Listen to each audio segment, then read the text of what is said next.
L'idée de base, c'est d'être dans une logique de confiance avec les gens, ce qui a été perdu depuis de nombreuses années dans le monde de l'entreprise. Il faut essayer de le conquérir à nouveau.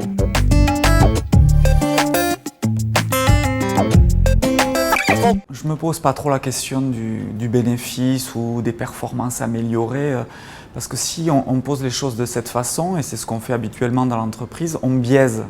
Et on biaise les choses. L'idée, c'est d'abord de se poser la question de soyons des gens bien, les gens qui ont envie de porter des initiatives, qui puissent avoir le cadre qui leur permet de le réaliser, et naturellement, ils trouvent la cohérence avec le travail qu'ils font. Donc il faut se concentrer sur ces personnes-là qui ont envie d'avancer, et même si ça sort un peu du cadre traditionnel de l'entreprise, forcément, le lien se fait naturellement.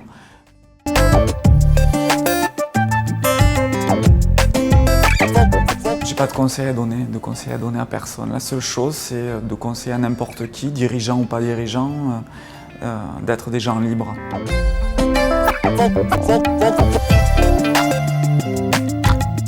Les impacts ont été assez positifs depuis quelques années dont on s'est engagé sur cette thématique-là. Même si l'établissement et certains services étaient déjà engagés dans beaucoup d'actions des DRSE, moi j'ai communiqué après vraiment quand les actions étaient mesurables, concrètes.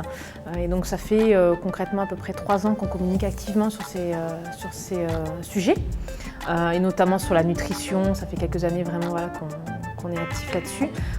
Et en termes qualitatifs, effectivement, on a eu beaucoup de retours positifs, beaucoup d'articles de presse qui sont sortis, des reportages à foison, beaucoup d'engagement sur les réseaux sociaux, en interne, vraiment une forte implication quand on organise des actions sur cette thématique-là. Donc en termes qualitatifs, oui, on a de très bons impacts par rapport aux actions de communication qu'on a pu faire.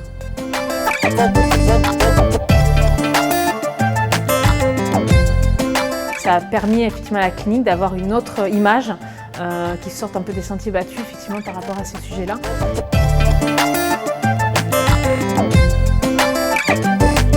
Effectivement, ça m'a aussi permis de revoir les choses différemment dans mon fonctionnement, notamment par le biais de mon imprimeur, puisqu'on a un certain nombre de supports d'information.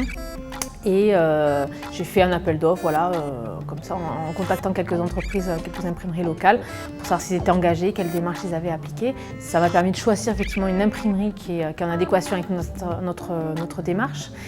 Et à chaque fois que j'ai besoin de prestataires, effectivement, je rentre dans cette démarche-là au niveau des achats, tout à fait.